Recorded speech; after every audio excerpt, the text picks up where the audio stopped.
નમસ્કાર મિત્રો, સ્વાગત છે આપ સૌનું અમારી યુટ્યુબ ચેનલમાં। તો મિત્રો, હાલની આપણે વાત કરીએ તો ગુજરાત રાજ્યની અંદર એક સાથે મિત્રો ત્રણ સિસ્ટમો સક્રિય થશે અને મિત્રો વીજળીના કડાકા ભડાકે કોઈક વિસ્તારોની અંદર તૂટી પડશે વરસાદ, તેમજ આ વિસ્તારોની અંદર વાવાઝોડા જેવા પવન ફૂંકાવાની શક્યતા। તો મિત્રો, વિડીયો ગમે તો વિડીયોને લાઇક કરો, શેર કરો, કોમેન્ટ કરો અને ચેનલમાં નવા હોય તો ચેનલને સબસ્ક્રાઇબ પણ જરૂરથી કરો।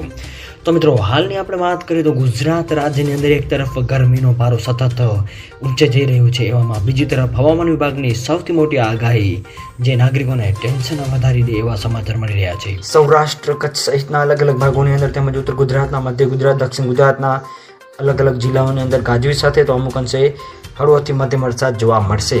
આ સાથે સાથે આગામી 24 કલાકની જો મિત્રો આપણે વાત કરીએ તો રાજ્યના અલગ જિલ્લાઓની અંદર છૂટોછવાયા સ્થળોએ ગાજવીજ સાથે તો મધ્યમથી હળવો વરસાદ જોવા મળી શકશે।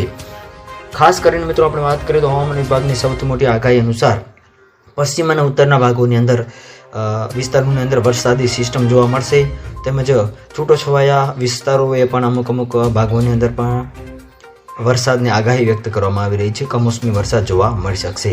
આ સાથે સાથે સૌરાષ્ટ્રના વિસ્તારોની આપણે મિત્રો વાત કરીએ તો જામનગર, રાજકોટ, મોરબી, સુરેન્દ્રનગર, દેવભૂમિ, દ્વારકા વગેરે વિસ્તારોની અંદર વાદળછાયું વાતાવરણ જોવા મળશે, તો અમુક વિસ્તારોની અંદર કમોસમી વરસાદ પણ જોવા મળશે।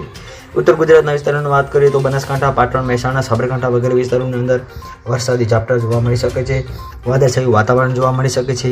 કચ્છ અને અન્ય વિસ્તારોની વાત કરીએ તો કચ્છ જિલ્લાના પણ અમુક વિસ્તારોની અંદર છૂટાછવાયા વરસાદ તેમજ તો સબસ્ક્રાઇબ કરી લેજો અને મિત્રો વાવાઝોડું અને વરસાદને લઈને તમામ નવી અપડેટ જાણવા માટે અમારી ચેનલને સબસ્ક્રાઇબ કરજો। તો મિત્રો, આપ સૌનો ખૂબ ખૂબ આભાર।